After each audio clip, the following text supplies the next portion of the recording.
پھر دوسری بات مزے کی، تم لوگ کہتے ہو کہ قومیت ماں سے آتی ہے. میں نے کہا ٹھیک ہے چلو تھوڑی دیر کے لیے میں مان بھی لیتا ہوں تم لوگوں کی قومیت ماں سے آتی ہے. موسیٰ علیہ السلام تم بھی مانتے ہو مدین میں جا کے انہوں نے شادی کی ہے. موسیٰ علیہ السلام نے مدین میں شادی کی ہے. مدین عرب ہے، تم لوگ بھی جانتے ہو. انہوں نے عرب سے شادی کی ہے، یعنی ان کی تمام اولاد تمہارے نزدیک عرب ہے.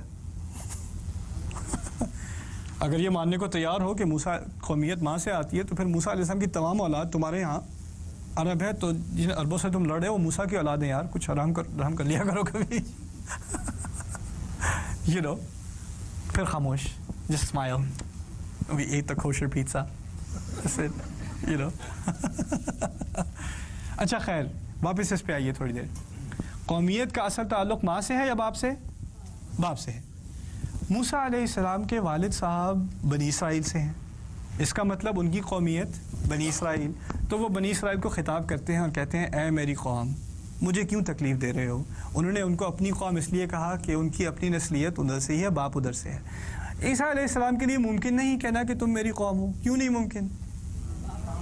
باپ تو ہے نہیں، صرف ماں ہے، اور ماں سے قومیت آتی نہیں. تو وہ یہی کہتے ہیں یا بنی اسرائیل. سبحان اللہ، ان کے لیے ممکن نہیں ہے. اگر وہ کہتے ہیں یا قومی تو مسئلہ ہو جاتا بھائی. دوسری بات اس آیت میں نوٹ کرنے کی ہے، وَإِذْ قَالَ مُوسَىٰ لِقَوْمِهِ، جب موسیٰ نے اپنی قوم سے کہا اے میری قوم، یعنی اللہ تعالیٰ نے بھی کہا کہ موسیٰ علیہ السلام نے کس سے کہا؟ اپنی قوم سے کہا. اگلی آیت میں ایکسپیکٹ کر رہا تھا اگر حافظ ہو تو حافظ کیا کرتا ہے، وہ پچھلی آیت اگر اگلی آیت سے متشابہ ہو تو وہ پچھلی آیات کے الفاظ چوری کر کے اگلی آیت میں، چلو اتنا تو یاد کرنا نہیں پڑے گا، وہ پہلے کی طرح ہی ہے، آگے کا کچھ نیا ڈال دو. تو پہلی آیت میں ہے وَإِذْ قَالَ مُوسَىٰ لِقَوْمِهِ، تو میری توقع تھی اگلی آیت میں ہوگا وَإِذْ قَالَ عِيسَىٰ لِقَوْمِهِ، لیکن وہاں لِقَوْمِهِ نہیں ہے کہ جب عیسیٰ نے اپنی قوم سے کہا. وہ بھی غلطی ہو جاتی. غلطی کیا ہوتی؟ یاد ایک تو وہ خود ان کو اپنی قوم نہیں مانتے اور اللہ تعالیٰ بھی ان کو اپنی قوم نہیں منواتے. کبھی نہیں کہا اذ قال عیسیٰ ابن مریم لقومہ، کبھی نہیں کہا قرآن میں.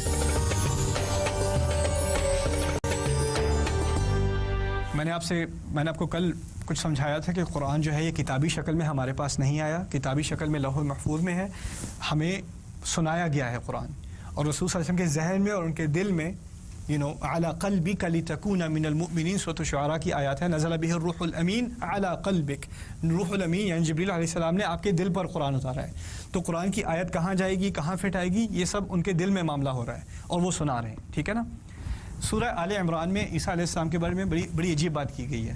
ان کے بارے میں کہا گیا ہے ان مثل عیسیٰ عند اللہ کمثل آدم خلقہ من تراب ثم قال له کن فیکون. عیسیٰ علیہ السلام کی مثال اللہ تعالیٰ کے ہاں ایسی ہی ہے جیسی آدم کی. اب ذرا سنیں، بات سمجھ میں آتی ہے کیونکہ خلقہ من تراب. دیکھو اگر عیسیٰ کی بات سمجھ نہیں آتی کہ ایک ماں سے بچہ کیسا پیدا ہو گیا بغیر باپ کے، تو پھر آدم کی بات تو بالکل ہی سمجھ نہیں آنی چاہیے. نہ باپ ہے نہ ماں ہے، وہ تو دگنا مسئلہ ہے. یہاں تم اس مسئلے میں پڑے ہو کہ صرف ماں سے کیسے پیدا ہو گیا، وہاں تو نہ ماں تھی نہ باپ تھا. تو اسی طرح کی مثال ہے، لیکن اس میں ذرا اور گہرائی میں جائیے. عیسیٰ علیہ السلام کا ذکر جب آیا ہے اس آیت میں جو ذکر آیا ہے، اس سے پہلے 6 دفعہ ذکر آ چکا ہے عیسیٰ علیہ السلام کا قرآن میں. اگر آپ قرآن کو شروع سے پڑھیں اب تک، اس آیت تک، آل عمران کی آیت تک، عیسیٰ علیہ السلام کتنی دفعہ ذکر ہے ان کا؟ 6 مرتبہ. آدم علیہ السلام کا ذکر کتنی مرتبہ آ چکا ہے؟ 6 مرتبہ. یعنی اللہ تعالیٰ کے ہاں عیسیٰ کی مثال آدم ہی کی طرح ہے، یہاں تک کہ عیسیٰ کی مثال بھی 6 دفعہ دی گئی ہے اور آدم کی بھی 6 دفعہ. اور اس کے بعد باقی قرآن میں عیسیٰ علیہ السلام کی مثال 18 مرتبہ مزید دی گئی ہے. اور اس کے بعد قرآن میں آدم علیہ السلام کا ذکر 18 مرتبہ مزید بعد میں ہے. مکمل 25 مرتبہ عیسیٰ اور مکمل 25 مرتبہ آدم علیہ السلام، اور درمیانی آیت 6 اس طرف 18 اس طرف. اور کہا گیا اللہ تعالیٰ کے ہاں عیسیٰ کی مثال آدم ہی کی جیسی ہے. ہاں 25 آئی تھنک 25، 6 اس طرف 18 اس طرف اور یہ بیچ میں رائٹ. تو جسٹ دا وے اللہ ٹاکس. اور یہ کیا ایک وقت میں پتہ تھا کسی کو؟ کوئی کلام بول رہا ہو اس کو یاد رہے گا کتنی دفعہ عیسیٰ کا ذکر ہے؟ کسی صحابی سے پوچھ لو آدم کا ذکر کتنی دفعہ ہے قرآن میں، کیا وہ زبانی بتا دے گا آپ کو کہ آدم علیہ السلام کا ذکر 25 مرتبہ ہے یا عیسیٰ علیہ السلام کا ذکر جو ہے وہ اتنی مرتبہ؟ نہیں بتا سکتا. اب درمیان کی بات آئی تو ایک اور بات سنیں.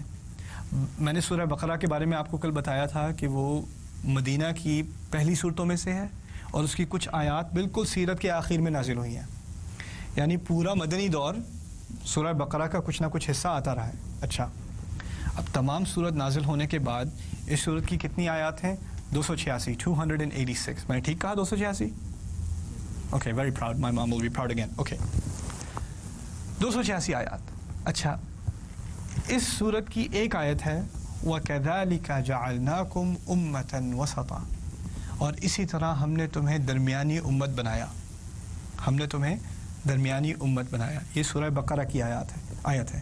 اب سوچنے کی کوشش کریں، یہ آیتیں جو نازل ہو رہی ہیں سورہ بقرہ کی، اس دوران کیا اور صورتوں کی آیتیں بھی نازل ہو رہی ہیں؟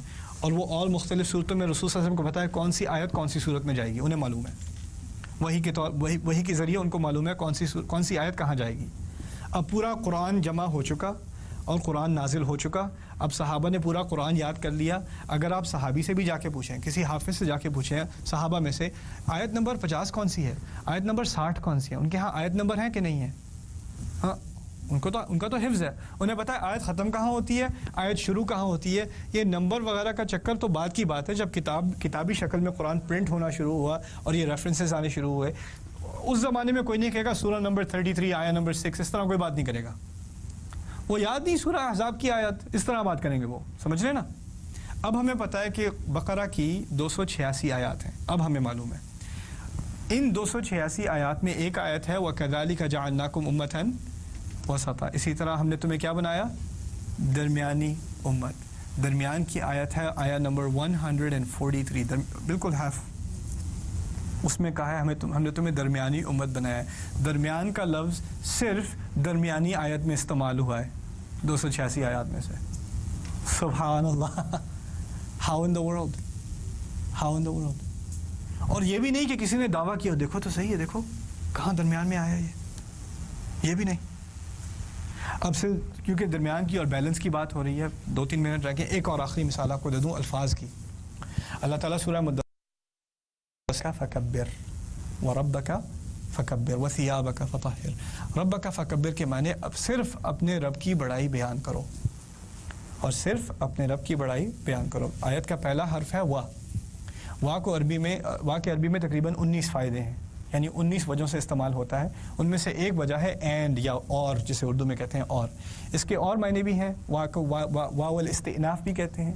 واو الاستئناف اس وقت استعمال ہوتا ہے جب آپ نے نیا جملہ شروع کرنا ہو۔ انگلش میں جب نیا جملہ شروع کرتے ہیں تو کیپٹل لیٹر استعمال کرتے ہیں نا، پرانی عربی میں واو کا مقصد یہ بھی تھا کہ نہ صرف اینڈ ہو بلکہ نئے جملے کی ایک علامت ہے کہ واو استعمال ہو رہا ہے، اسے واو الاستئناف کہتے ہیں۔ اچھا، واو الاستئناف کو چھوڑ کے باقی آیت رہ گئی ربک فکبر، اب صرف اپنے رب کی بڑائی بیان کرو۔ پہلا حرف ربک میں را ہے، ربک، آخری حرف غور سے سننا، ربک فکبر، آخری حرف کیا ہے؟ شروع میں رے ہے، آخر میں رے ہے، سنائی دیا؟ اب دوسرا حرف سننا، ربک، دوسرا حرف کیا ہے؟ با اور بے پہ کچھ سنائی دیا؟ کچھ بے پہ مزید کچھ تشدید ہے، شدہ ہے نا بے پہ، ربک۔ اب دوبارہ سننا آخر میں، ربک فکبر، پہلا حرف را، آخری حرف را، دوسرا حرف با تشدید کے ساتھ، آخری سے دوسرا حرف را با تشدید کے ساتھ۔ اچھا، ربک، تیسرا حرف کیا ہے؟ کاف، ربک فکبر، ربک فکبر، تیسرا حرف کاف ہے، آخر سے تیسرا حرف کون سا ہے؟ کاف ہے، پھر درمیان میں فا ہے۔ ربک فکبر، صرف اپنے رب کی بڑائی بیان کرو۔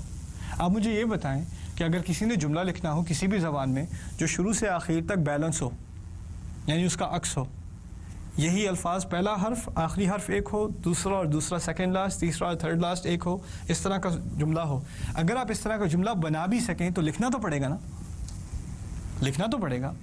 اور اگر بولنا بھی ہو تو ایک دفعہ میں بول کے نکل آئے گا کہ بار بار سوچنا پڑے گا، بار بار تو سوچنا پڑے گا۔ اور اگر آپ بنا بھی لیں اس طرح کا جملہ تو دو مسئلے ہوتے ہیں جملے میں، ایک ہوتا ہے جملے کی آواز، اس کے حروف، دوسرا مسئلہ ہوتا ہے جملے کے معنی۔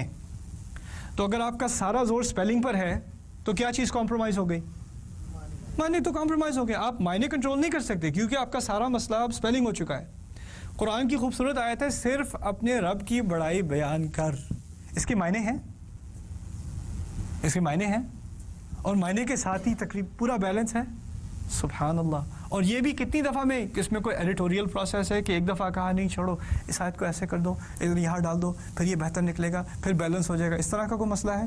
آیت ایک دفعہ کہی گئی, یاد کی گئی, سنائی گئی, ذکر کیا گیا, یہاں تک کہ رسول نے خود صلی اللہ علیہ وسلم کبھی اس بات کا ذکر نہیں کیا کہ دیکھو را کو شروع میں اور رے کو آخر میں, با کو اس کے بعد با کو آخر میں, دیکھو یہ سب کو وہ تو کہہ بھی نہیں سکتے تھے. وما کنت تتلو من قبلہ من کتاب, وہ تو پڑھتے ہی نہیں کتاب, انہیں تو رے را اور با اور کاف ان حروف کا تو انہیں علم بھی نہیں آتا, انہوں نے ان چیز کا علم بھی نہیں دیا, انہیں تو صرف وہی سے قرآن پڑھنا سکھایا گیا ہے علیہ الصلوۃ والسلام. اور اب آ کے ہم اس دور میں یہی قرآن پڑھ رہے ہیں اور ایسی ایسی باتیں نکلتی ہیں کہ انسان حیران رہ جاتا ہے. یہ الفاظ اللہ تعالیٰ کے ہی ہو سکتے ہیں, یہ انسان کی قدرت میں نہیں ہے اس طرح کی بات کرنا, تو یہ کچھ تھوڑی سی مثالیں تھیں آج کے لیے انشاءاللہ تعالی. اب کل جو now the exciting stuff begins باذن اللہ, کل انشاءاللہ کچھ کمپیریزن کریں گے کچھ آیات کا آپس میں. کل آپ کو تھوڑا سا آئیڈیا دے دوں, مدینے کے شہر کے 2 نام ہیں, اس کو المدینہ کہا جاتا ہے اور کیا کہا جاتا ہے, یثرب. تو ایک دفعہ یثرب کا استعمال ہے, کئی دفعہ مدینے کا استعمال ہے. اس میں کیا فرق ہے؟ ایک دفعہ قرآن میں اس شہر کو مکہ کہا, دوسری دفعہ بکہ کہا. اب یہ کیوں کہا؟ اگر کوئی پوچھے, تنقید کرنے والا پوچھے جہاں مکہ لکھا ہے وہاں بکہ لکھ دو, جہاں بکہ لکھا ہے وہاں مکہ لکھ دو, کیا فرق پڑتا ہے؟ کوئی فرق بھی پڑتا ہے کہ نہیں؟ تو ان سوالوں کا جواب انشاءاللہ تعالی کل کچھ ایکسپلور کریں گے. بارک اللہ لی ولکم, والسلام علیکم ورحمۃ اللہ وبرکاتہ.